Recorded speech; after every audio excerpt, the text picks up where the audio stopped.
Hello my people, ఇదైతే మన first get ready with me అనమాట. యాజ్ యూజువల్గా సీరం, మాయిశ్చరైజర్, సన్ స్క్రీన్ అయితే ఈ సమ్మర్లో మనకి చాలా ఇంపార్టెంట్, అస్సలు మిస్ చేయొద్దు. ఎండలో ఉన్నప్పుడు ఎవ్రీ 2 అవర్స్కి మనం రీఅప్లై చేస్తూ ఉండాలన్నమాట. ఇంకా సన్ స్క్రీన్ తర్వాత నేను sugar sweat proof powder use చేస్తాను. అదైతే నా దగ్గర అయిపోయింది, సో పాండ్స్ యూజ్ చేస్తున్నాను.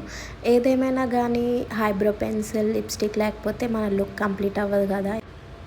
Sugar lipstick and lip balm వచ్చేసి విష్ కేర్ అనమాట. ఇది నాకు బాగా అనిపించింది రీసెంట్ టైంలో, రెండు కలిపి వాడుతాను నేను. ఇయర్ రింగ్స్ ఇలా చిన్నవి నచ్చితే నాకు సమ్మర్లో ఏం డిస్టర్బ్ చేయదు. నేను ఎందుకు ముడేసుకున్నాను అంటే, నేను రెడీ అయినంతసేపు నా హెయిర్ కొంచెం కర్ల్ తిరుగుతుంది కదా, నాకు అలా తిరుగుతుంది అనమాట. ఈవినింగ్ వరకు అలా ఉంటుంది నాకు. ఇప్పుడు మన అవుట్ఫిట్ విషయానికి వచ్చేద్దాం. నేనైతే ఈ షార్ట్ టాప్ నేను అన్లిమిటెడ్లో తీసుకున్నాను, నాకు 400 పడింది. ఈ జీన్స్ వచ్చేసి బెంగళూరు వెళ్ళినప్పుడు ఏదో మార్కెట్లో కొన్నాను అనమాట, అది కూడా నాకు 400 పడింది. అదనమాట today office outfit look. Subscribe.